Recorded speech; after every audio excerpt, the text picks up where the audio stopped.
The atmosphere was tremendous. It's a small gym, so it doesn't take a lot to make it very loud, but it was relatively full, and the students were in it. And considering it was a noon game, they were really getting after it. And that's what Lamont and I talked about afterwards. He said, the building I played in Chattanooga, the Roundhouse, they always said the acoustics were terrible for concerts, but it made it great for basketball because it was just really loud, just low ceiling, and it bounced around. That noise bounced around, and he compared Minji's Coliseum to that. And he was pleased about it because, when on the back end, when you win a game like that, you feel like this is great. This is battle testing my guys. And Michi Johnson stepped up after a quiet first half and made all the big plays that were needed. And then you mentioned that shot that BJ hit, and they closed it out. And that was huge because they were absolutely teetering. There's no question about it. It had gotten down to a one-possession game. They'd lost the lead there momentarily. And you started having those flashbacks to the Clemson game. It's like, can we do this again? Can we lead for 80% of a game and come out on the short end twice in a week? That's not good, but it didn't happen, and that's all that matters. What do you think they learned in that Clemson loss? Have you talked to them about that at all, the players and coaches? Not really. I mean, I want to hear from LP on that tonight on Carolina Calls, but I do feel like, when you run into a situation like that, it's about just being able to really lock down and stay in your offensive system. But they also walked out of that game feeling like the shots were there. They just didn't make them down the stretch. That's right. And maybe you squandered that first half where you were playing so well defensively and didn't get the lead as big as you probably should have been, where you go into the locker room up by 7 or 8 and you're thinking, this should probably be 14 or 15. And will that matter? And as it turns out, it really did matter at the end. Yeah. Yeah. I want to kind of reset the scene for everybody that maybe has been glued to the transfer portal because South Carolina basketball is off to a hot start. They're 8-1. They've got 4 games left here in 2023. They're all non-cons: CSU, Winthrop, Elon, and Florida A&M. If you can do simple math, if they win all 4 of those games as they are expected to, they'll finish the non-conference schedule at 12-1. Will be the best in quite some time in Columbia. It also, though, would continue to improve their net ranking, which sits at number 28 in the nation. It would also include improving the Ken Palm rankings, which right now sit at 52, and it probably would also help them in Joe Lunardi's bracketology, which generally here in the state of South Carolina, we don't pay a whole lot of attention to that in December, but when your team is included in it, you kind of start peaking. And if anybody hasn't noticed, they are the first 4 buys, or last 4 buys in his bracketology. One of the other 4 is a team named Mississippi State, who just so happens to be coming to Columbia on national television on Saturday, January the 6th, Derek. So why am I saying all of that? These next 4 contests, all winnable, all should be W's, and on that side of the column, they are very, very important, and this program needs lots of support through the end of December to set that matchup up in January. Well, and I love what they're doing in the athletics department to try and help grease the skids for people making their decisions for their families, because as expensive as it is to feed a family anywhere now, if you can bring them to a game and tell the kids, go eat as many hot dogs as you can, and just pump Coke into your system. Let's jam some popcorn down our gullet, and it's not going to cost us anything. That's about as good as you can do, because you can't go to lunch anymore and get out of any place for seemingly less than $15 a head, it feels like. So that's a huge benefit. And if there's folks who are looking for ways to entertain their family during the holidays, why not? If you can get game tickets and have those free concessions, and they stretch that out over 4 different optional dates to take advantage of that, hat tip to that crew for coming up with that idea and figuring out a way to make it work financially, where your concession partner doesn't, take the brunt of that, because that's obviously you need them to support an idea like it too. So you've got to make it work for them financially. So whoever had the pencil out and making the numbers make sense, that's awesome. And that's what this program needs, is that kind of support within the athletic department, because everybody's, every sport wants their piece of the pie. They want that spotlight, and it's hard to get your moment when you are, sharing the stage with the number one team in the nation on the women's side. It can be challenging. So really like the side of that. Saturday is a day where the men and women both play at home during the course of the day. I hesitate to call it a doubleheader because it's, there's a gap between those games, but still, you know what I'm saying? So no, I really like the way things are shaping up on a lot of fronts right now. It's double dribble, Derek. It's double. No, is that what it is? Okay. Double dribble. It's double dribble. Yeah, double dribble. When you see Lamont, what do you see in his relationship that he has with his players? It's interesting because he interacts with them so well. He relates to them really well. LP's almost as old as me, but he really relates to those guys on such a great level. There is no question. They know who's in charge. It's not too buddy-buddy. He doesn't have to have a good cop, bad cop relationship where somebody else on the staff is the hammer. None of that's required. But at the same time, he communicates in a way that I think he really reaches those guys, and they really play hard for him.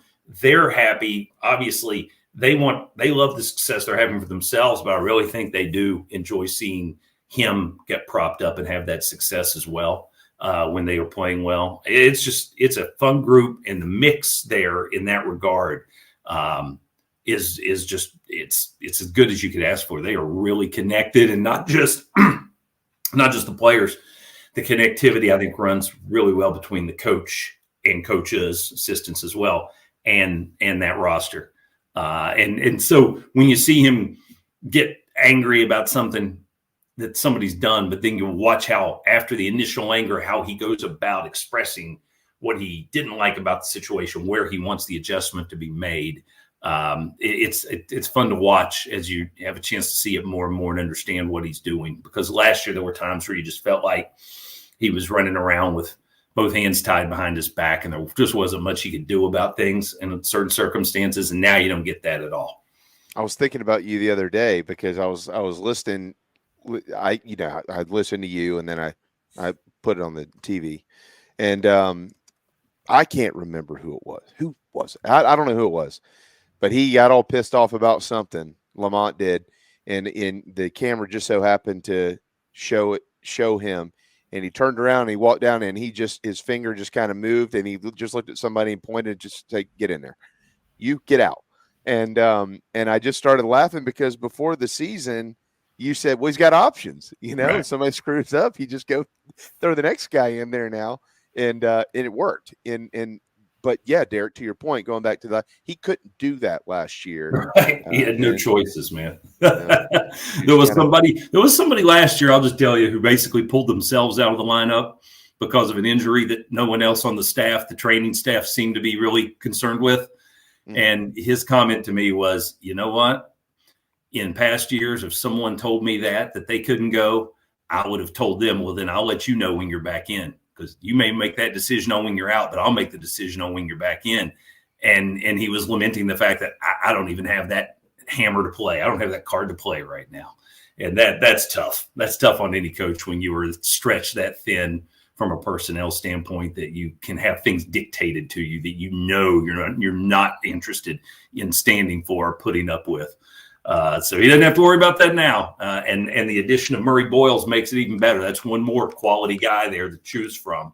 And he trusts guys up and down that roster. I mean, heck, you didn't even see Benjamin Bozeman's Verdonk get in the game Saturday, and there wasn't anything against BBV. It's just Murray Boyles is going to take those front court minutes to some degree. And Josh had been playing better in practice. So Josh Gray had kind of moved back past BBV, and that I don't think that's something you can count on every day. I think the competition will determine who's playing better in practice as to who gets called, off the bench first. But that's nice that when you've got guys that are capable of helping you, and you're not even getting that far into the rotation just yet. So, a couple quick questions, and we'll let you run, Derek. And you've got work to do. You got somewhere to be, so you can answer them very quickly. Talon Cooper. I just, golly, I love watching. He plays in slow motion, and it makes his team play so fast. I love it. Yeah, he is an orchestrator, and I was digging through some of the Ken Palm numbers this morning, and when you get into the individual stuff and see where he shows up in a lot of rankings of his efficiency numbers are the best on the team offensively. He's got, I mean, I'm not going to sit here and try and explain a lot of these numbers. Either people know some of these analytics or they don't. I can't be the one to educate you on that. But as far as an offensive rating, he's got the best one on the team. And there's a little more that goes into that than just points scored. Obviously, he's top 50 in the country among individual players in offensive rating, and that's pretty significant when you look at the other guys on that list. I mean, if I were to go in there and take a look at who's at the top of an offensive rating list, the names aren't going to surprise you. Zach Edey's number 1, and PJ Hall's number 2, and you've got some small school guys obviously that jump in there, but he's way up there. And Michi's really good too, but overall Talon's numbers are better. And it's really, something that's based on the fact that he's shooting it very well. He's at 50% from 3. He's at 50% from 2. He obviously leads this team in his ability to distribute. He's got an assist rate that's top 120 in the nation. He's just been incredibly efficient. He doesn't turn it over much. And he knows, as we talked earlier in this year, JB, he had kind of been asked to step up defensively and take on a bigger role as far as against some of those teams we ran into where the lead guards were much more about attacking off the dribble, and he had to be the guy to try and block that path. We haven't seen as much of that the last 2 games, but we definitely saw it against George Washington and against Notre Dame and Grand Canyon, and he was at the front of the list on all 3 of those games as far as assignments. So, yeah, he could easily be that unknown commodity that turns into a potential MVP for this team, in spite of Michi obviously being the leader in terms of scoring, and he's shooting it in so much better. BJ giving you such reliability in the post. Do not underestimate the performance of Talon Cooper and what he means to this team. That's for sure. No way. Guard play's been awesome. And finally, Derek, next 4 games here. What's important? What do you want to? I don't know if it's what you want to see. You're not coaching the team, but right. What do you think is important for this team to be able to achieve, on top of the wins, to have a nice start to SEC play? Honestly, I want to see them come out of that stretch. Well, obviously 4-0, but I want to see them come out of that stretch healthy. And I want to see them come out of that stretch where you don't see any bad habits developing because you maybe won't be pressed as much to perform against CSU or Florida A&M specifically. You just want to make sure that everybody's still got their focus where it needs to be, because when you turn the page and get into conference play, we know how tough it can be. And when you realize that after that home game with Mississippi State, you've got road trips to Alabama and Missouri right behind that. So you don't want to get behind the 8 ball in league play by struggling out of the gate. So yeah, that's kind of the way I would look at it. Well, they got 8 halves to keep it clicking and really get it going, and then, man, hard to believe we could be already circling January 6th, the start of SEC play at noon. Get your tickets and sell it out, because they're going to need it. It's going to be a tough month after that, on the road in Tuscaloosa, on the road in Columbia, Missouri. Derek, you know the drill. I got a question for JC now. I'm sorry. What is it? Football plans for kicker. Do they have something in place there? Because I got to be honest, I've been focused on other stuff, and I look up today, see Jeter's going to Notre Dame. I'm like, okay, do we have a plan B? Is there someone else already on the roster, or is that going to be something where the portal comes into play? I actually have a little scoop on that for you, Derek. I had a conversation about it last night. I guess I'm just not focused on kickers, but it could end up that Jeter ends up being the most significant loss for Carolina in the portal. It could end up that way. Yeah, sure. They think Alex Herrera can step in and do the job. And then they got Mason Love, who is a punter and a kicker, coming in with this class from the Kansas City area, who's an All-American type. Whether he's a punter or a PK remains to be seen. But, Jeter was so freaking accurate. I don't know how you actually replace a guy like that. But they think Herrera's a good kicker too. But there's a reason they brought him in and like him. So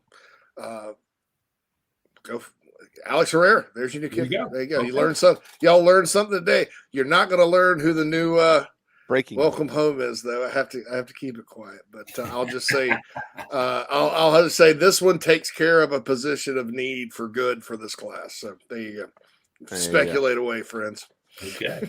Very, very well. That's what I've been sitting there working on. I mean, when Beamer should know that I'm on the show. We can't have these things happen. Shane, right? I know. Come on, Shane. Yeah, 28 minutes from now. I'm going to complain about so I'm sitting here glued to my cell phone answering 15 different texts. So anyway, Shane. Yeah, come on, man. You know the drill. I mean, you can't do this till 11 o'clock at night. People are sleeping. Well, dynamite drop in money. Well done there, JC. Hey, Derek, go get a win this weekend. We'll squeeze you in sometime next week and get one more quick update before we kind of break for the Christmas holiday and things like that. But always really appreciate your generosity and your time. And there's nobody out there who's better. That 40 minutes of basketball sure does make listening fun. So thanks so much for that. All right, guys. Appreciate it. We'll talk to you soon.